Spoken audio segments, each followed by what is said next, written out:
I am the tofu golem. Please enjoy the video. In this video, I will show how to make Oats Vada. Start by toasting oats until fragrant, then grind coarsely with minimal water to form a crumbly mix. Fold in finely chopped onions, green chilies, curry leaves, and salt.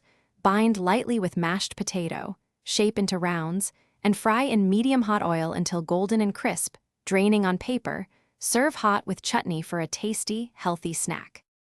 Measure ingredients precisely and keep textures in mind. Toasting oats deepens flavor while coarse grind gives pleasant crunch.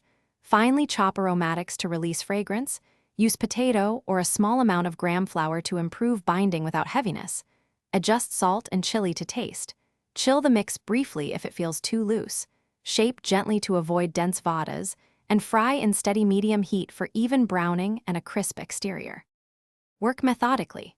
Prep your station with a slotted spoon, plate, and paper towels.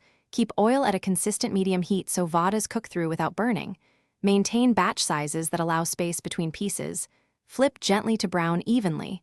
Avoid overcrowding, which collapses temperature. Drain cooked vadas briefly to remove excess oil. Rest them a minute before serving, and present with coconut or tomato chutney for a comforting, well-balanced snack experience. Thanks for watching. Consider subscribing if we helped you today.